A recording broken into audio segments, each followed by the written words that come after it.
Namaskar. Today we will discuss about early intervention and functional assessment of low vision children.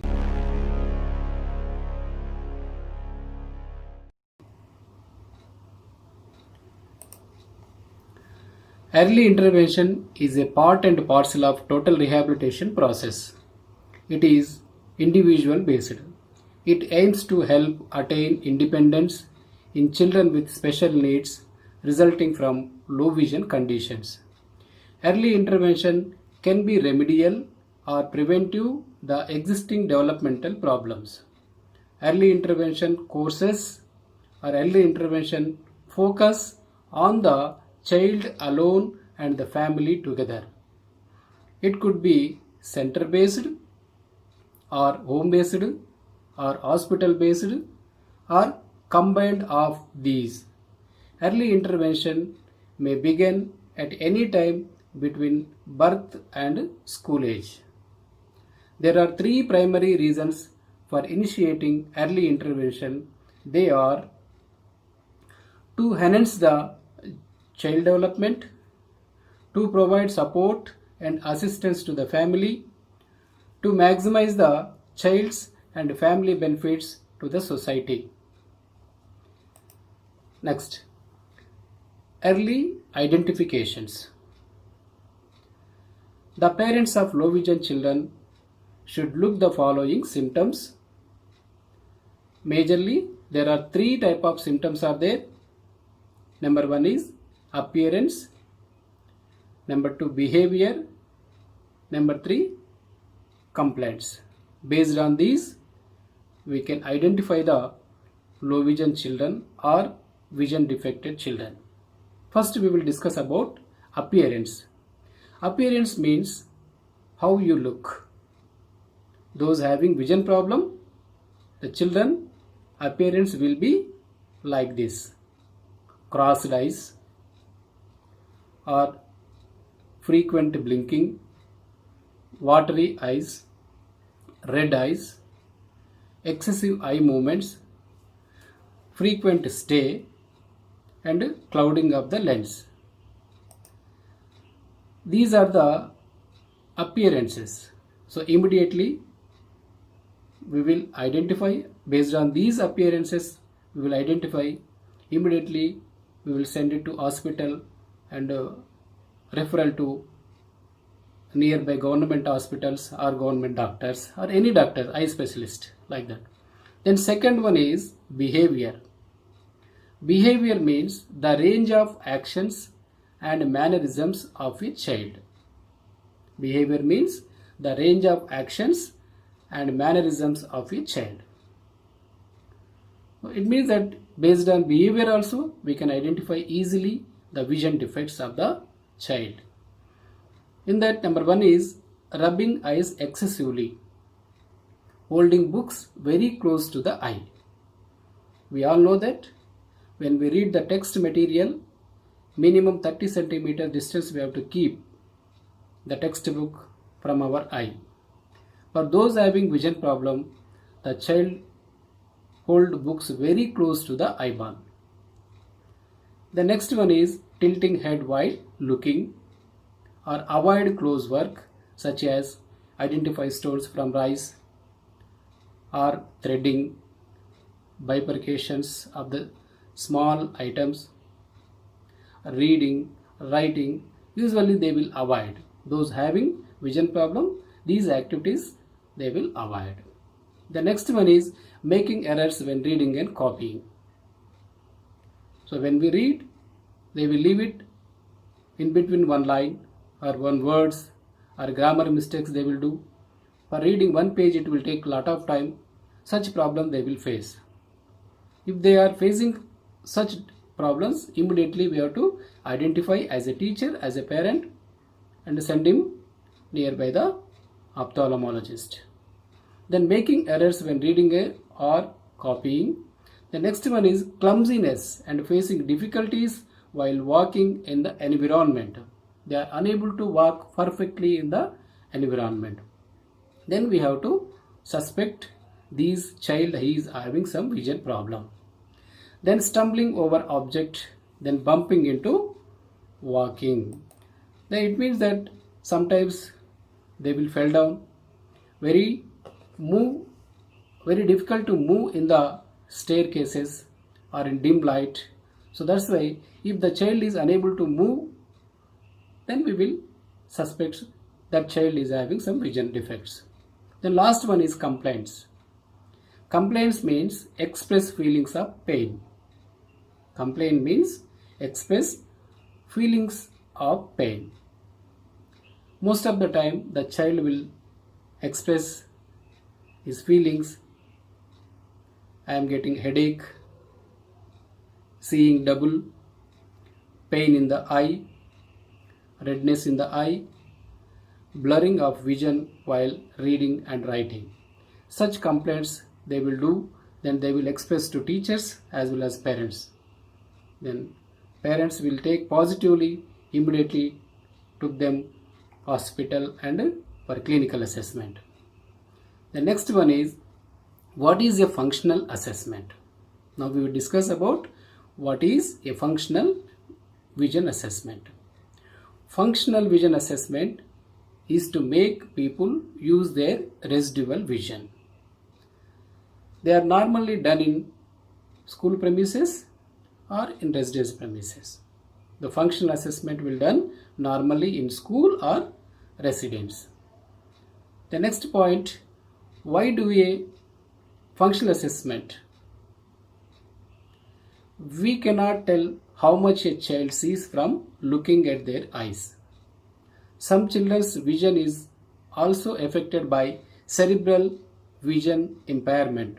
It is called as CVI, cerebral vision impairment, and attention problem, and epilepsy and other factors also they have some problem.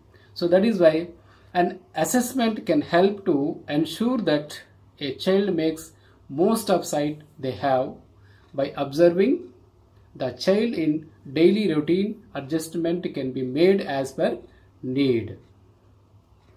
The next one, as a teacher or as a parent, we have to remember during the assessment. In that, number one is select parts of test according to what you need to know. The first point is select parts of test according to what you need to know. What do you want to know from the child? The suitable item should be given to identify. The next one is allow the person to learn as close as he wishes. For assessing visual assessment or functional visual assessment, so we have to permit them or we have to allow them to learn as close as wishes. The next point is providing the best lighting conditions. When we do functional assessment, that is our responsibility to best lighting conditions. We have to provide best lighting conditions. The next point is allow plenty of time for each test. When functional assessment we are doing, at that time we have to give plenty of time to assessment, to identification of object. Then record each responses. So each responses we have to record. Why? Because that is for genuine assessment. So that's why each and every responses comes from the student or low vision child, we have to keep in the paper. Then use questions like, where is the basket? Where is the things on the, or what is the things on the table? Describe the object near to the door. Such questions we have to ask them. Then they will try to see the object so that we will understand he is able to observe the object or not. Then we will get some idea what type of vision loss he having. The next point is functional visual assessment will influence. It influence on teaching approaches. It influence on choice of learning material. When we do functional visual assessment or vision assessment, we will get clear clarification what type of teaching methods we have to follow, what are the adaptations we have to do in the classroom, and which is suitable material for them, which medium is suitable for them. Easily we can understand. Which medium means this mode of reading and writing. We all know that visually impaired students, they learn Braille script and they are using for writing. Here we will decide that Braille script is essential or not for low vision children, or either we have another option also, that is large print material or audio books. That is why we will get clear idea which type of material we have to prepare in the classroom. Then assessment of children with visual impairment is lengthy process, more easily carried out at home or school than in a clinical setting. The next point is aim of functional vision assessment. The main aim of a functional vision assessment should be supplement clinical findings and identify appropriate learning conditions to effectively address the child's needs. Then next point is, what does an assessment investigate? Assessment investigate the ability to recognize objects. Assessment investigate ability to recognize pictures, ability to recognize shapes, ability to recognize colors, etc. And not only that, perception of movement, figure ground discrimination, depth perception, how vision attention is affected or how visual attention is affected, capacity to look and listen or look and do. The next point is functional vision assessment. 4 major areas to assess.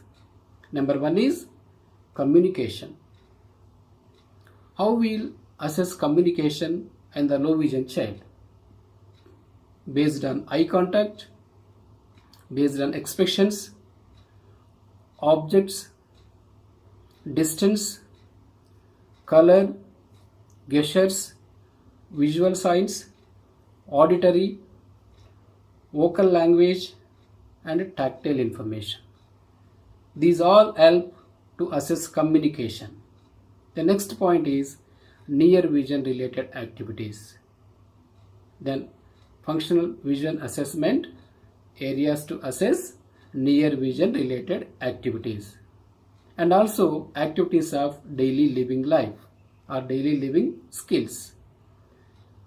Daily living skills they are able to do or not, in which area they need parental support, where they are facing problems in day-to-day life. Everything we will find out through functional vision assessment. And not only that, and orientation mobility also. When they move in the environment, what type of problems they are facing in walking. So everything we will find out through these functional vision assessment. And next point is steps of functional vision assessment. We have to do in chronological order. All the test or all the assessment we have to do in chronological order.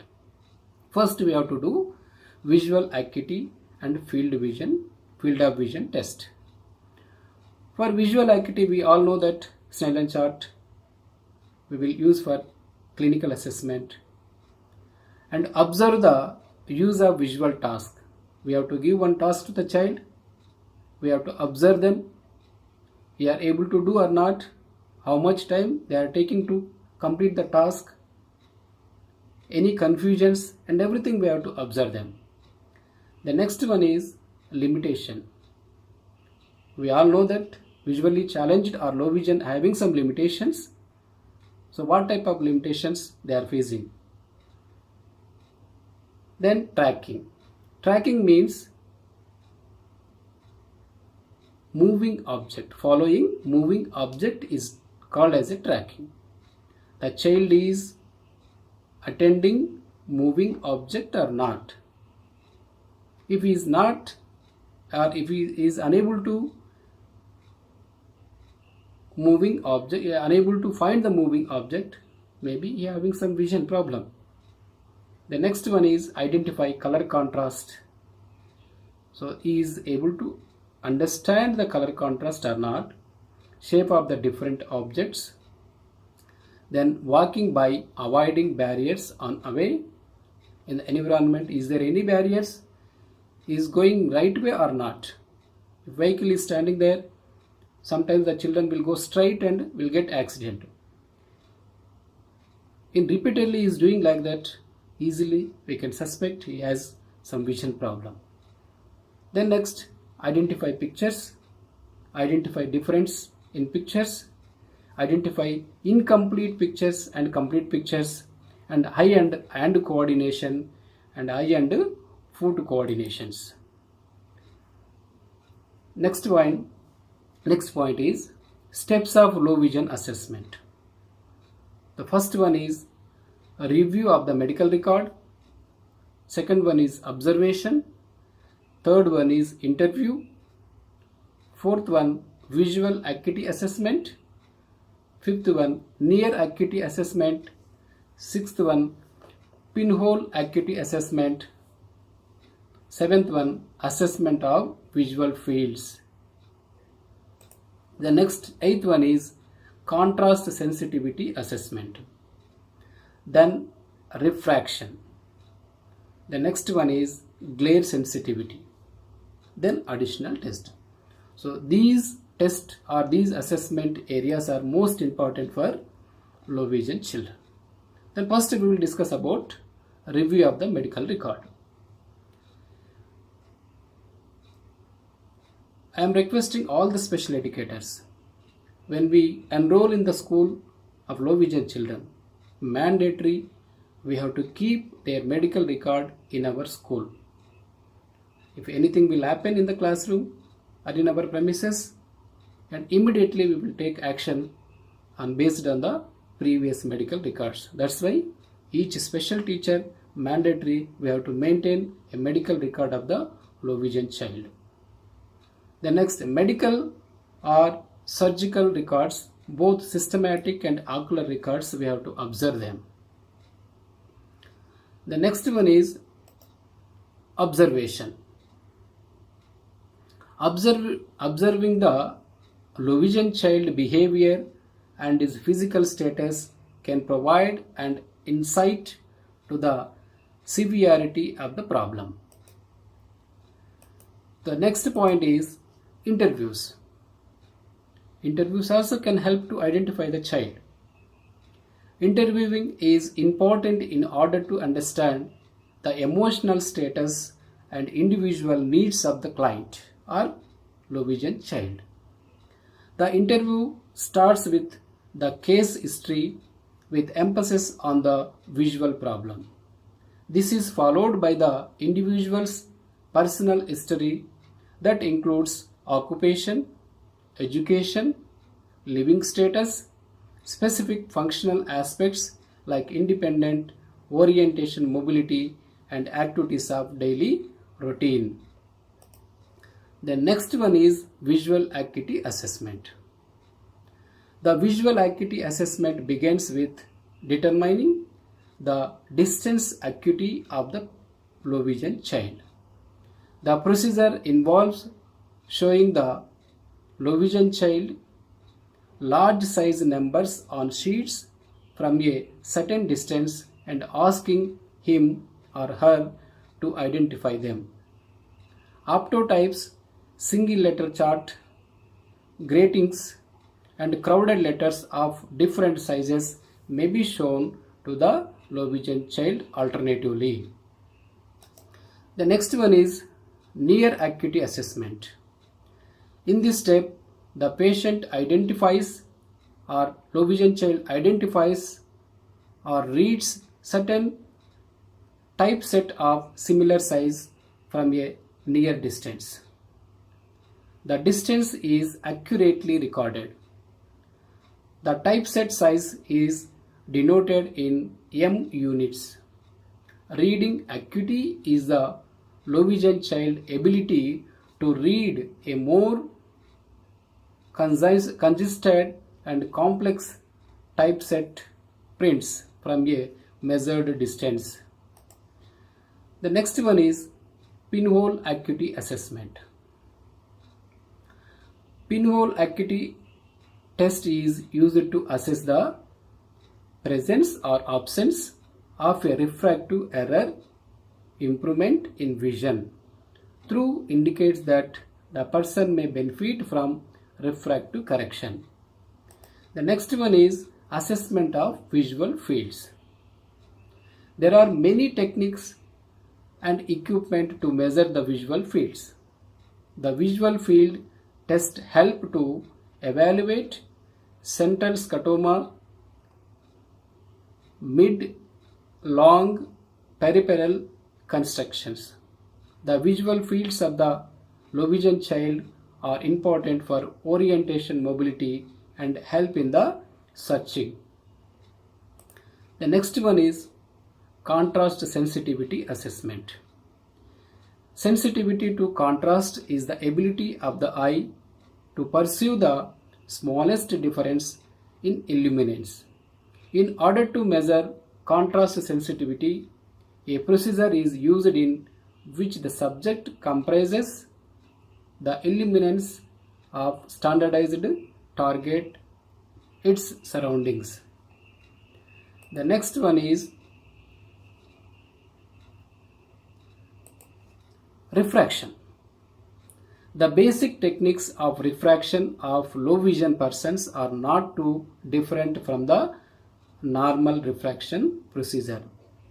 Although specialized techniques like bracketing or overfraction are commonly used.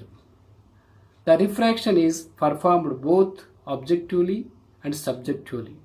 In both procedures, it is important to adjust procedures according to the eye condition of each individual client.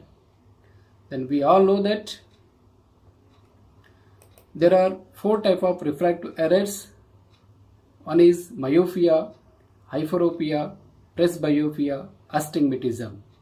Refractive errors are correctable in medical surgeries, or we can arrange the lenses in the eyes, through that they will get back vision. The next point is magnification. Magnification needed is calculated using the same formula of actual over desired acuity equals the desired magnification of the telescope. Usually 3/12 is taken as a reference acuity to be achieved. Earlier it was 6/12, right now 3/12 is taken as the refractive acuity to the achieved. The next one is glare sensitivity.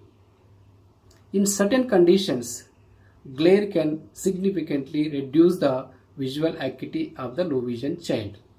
Sensitivity to glare should become obvious during the interview, and it can actually be assessed by taking visual acuity after exposing the client to the glare source, noting the reduction in vision. The next point is additional test. Not only these, some other additional tests also we have to do assess for low vision child, in that squint assessment test or BSV. Next one is ophthalmoscopy. These also useful for to assess low vision child. Then thank you very much.